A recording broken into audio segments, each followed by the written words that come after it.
And the Science Center also wants to show students about our ecosystem and conservation. WFMY News 2's Christian Morgan visited to hear how they will be teaching students and why it's important for people to know.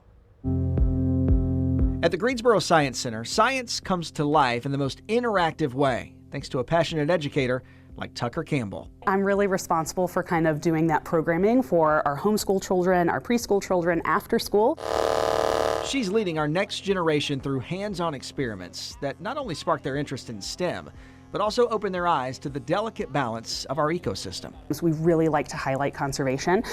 So we like to kind of learn, all of the kids are experiencing that wonder with the animals that we have here. And we really want them to take that love of those animals to action in our real world. It's a key part of animal welfare, and what we do as humans directly impacts them. Sometimes that's a hard concept for our kids to grasp. The idea of carbon dioxide that's in the air can impact our oceans and some of our aquatic life. So this is what we lovingly refer to as ocean acidification in a cup. Tucker took us through one of those easy experiments to showcase one way water testing can be done. So I'm going to pour just a little bit of vinegar in here. And to show us how impactful pollution can be to the water. For the sake of brevity, we can just kind of start to swirl it a little bit and really see that color change take place. But the question that kids and adults have: how does that carbon dioxide in the air impact our water and our oceans? Burning things like fossil fuels creates carbon dioxide gas, which diffuses in the water, creating carbonic acid in the ocean, which makes it more acidic. Seashells, any of our animals that are going to use calcium carbonate to make their shells, they're not as thick, they're not as strong. Some people say they're just dissolving, but there's more to it. And that's not exactly what's going on. There is less carbonate for them to actually build their shells out of. Okay, that's a lot, but Tucker says the learning is tailored to all ages. Sometimes I think our kids feel like they're not empowered to help the way that they would want to help. But any of us, any age, can do our part. Things like carpooling. Are you taking the school bus in the morning? Things like that. Are you trying to recycle some of your materials?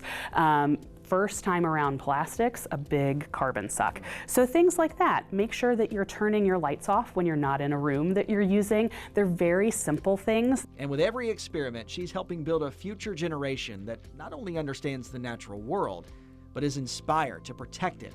And it's not just the kids. It starts with all of us.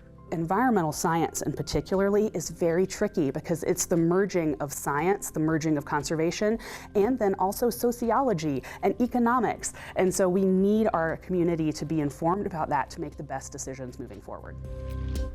Well, what a fun way to learn about our ecosystem and the importance of it. I mean, the Greensboro Science Center has so many fun hands-on activities, and if you are a visual person or a hands-on person, this is something that you would like, and I'm sure your kids would love as well too. We think of it as an attraction, as a fun place to go, and it is. But they can almost trick you into learning quite a few things, right? And isn't that the way with kids a lot of times? It's like, hey, we're going to learn.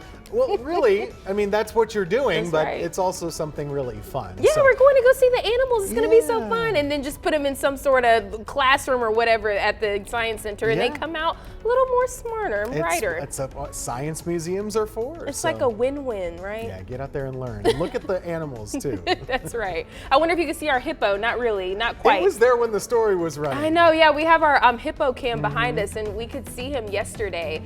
But you can't see him. You only see him every now and then. Huckleberry, where are you at? We'll be right back.